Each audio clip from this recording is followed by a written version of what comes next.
Bonsoir madame, Bonsoir, vous êtes je suis Hadiatou Djinkan Diallo, secrétaire fédéral UFDG France.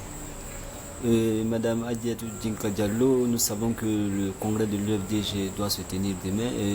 Qu'est-ce que vous avez à dire aux lecteurs de Guinée Matin par rapport à ce congrès de demain?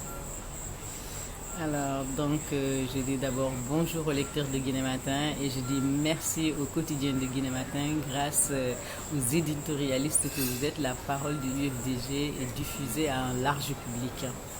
Alors, le congrès de demain, c'est l'expression de la démocratie à la base au niveau du UFDG, qui est le plus grand parti de Guinée. Et donc, toutes les délégations qui représentent UFDG, comme vous devez le savoir, UFDG a ses entités au-delà des frontières nationales. UFDG est représenté en Europe, aux États-Unis, en Asie et aussi partout dans les autres pays africains. Et pour ma part, je représente un grand pays qui est la France. L'UFDG a un bureau fédéral dont je suis l'heureuse secrétaire fédérale nouvellement élue. Et le bureau fédéral de France est soutenu par 13 sections, dont 3 dans Paris et 10 dans les régions françaises. Voilà, donc on est là demain pour légitimer tout cet ensemble de personnes de bonne moralité, de bonne code de conduite et de bonne volonté pour servir la Guinée. On est là pour leur donner toute la légitimité qui se doit. On sait que les instances du parti ont été déjà renouvelées à la base et c'est le sommet maintenant qui va être renouvelé. Peut-on s'entendre à des renouvellements de postes de certaines personnalités du parti? Écoutez, comme je vous l'ai dit précédemment, c'est la démocratie à la base qui s'est exprimée. Donc, au niveau du UFDG, les postes sont des postes électifs. Donc, chacun se doit de mériter sa place et chacun aura la légitimité d'être élu par la base. Parce que c'est le travail de terrain qui compte, ce n'est pas l'appartenance ou les affinités. Donc demain, ce qui se passera demain, c'est quelque chose qui n'est pas maîtrisé parce que c'est la volonté du peuple, la volonté des militants qui s'exprimera demain. Et aujourd'hui, on n'a aucun élément pour dire qui va partir, qui ne va pas partir.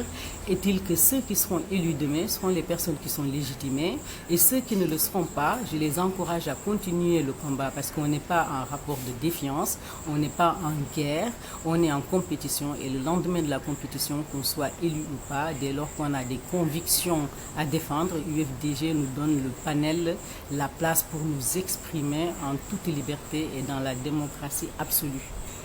Au niveau du sommet de l'UFDG, justement, comme c'est de ça qu'on parle, on sait qu'il y a plusieurs postes de vice-présidence plutôt. Est-ce qu'il y aura un changement à ce niveau? Ça dépendra de la volonté des militants. Est-ce qu'aujourd'hui ils veulent reconduire ce qu'il y a ou est-ce qu'ils veulent aller dans le sens du renouvellement?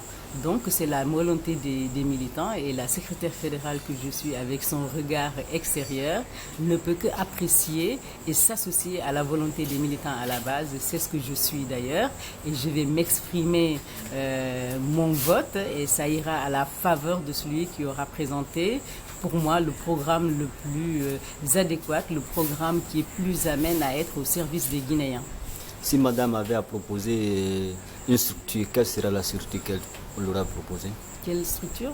Oui, je parlais tantôt des postes de vice-président, si toujours ces postes seront toujours intacts comme elles étaient. Écoutez, l'UFDG, c'est d'abord une entité. Et une entité politique se doit d'être une organisation. Et chaque organisation se doit d'être régie par des personnes de bonne code de moralité, de bonne code de conduite et des personnes qui, eux, ont, dans le temps, en tout cas, affiché une capacité à rassembler, parce qu'il faut rassembler. Maintenant, les postes de vice-président, c'est une répartition géographique même, c'est l'ossature du parti. Et il me semble qu'il y a 4 vice-présidents et qu'il y aura un renouvellement de 4 vice-présidents.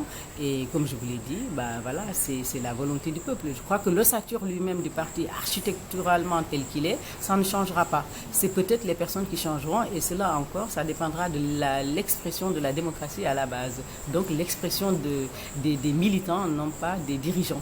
Voilà. Est-ce que le président élu du parti sera aussi le candidat du parti? Espérons-le, on verra qui sera élu président demain parce qu'il y a des candidats, il y a un candidat incontournable, il y a un leadership difficile à défier, mais on est dans la démocratie, chacun peut être candidat face au candidat qui sera là.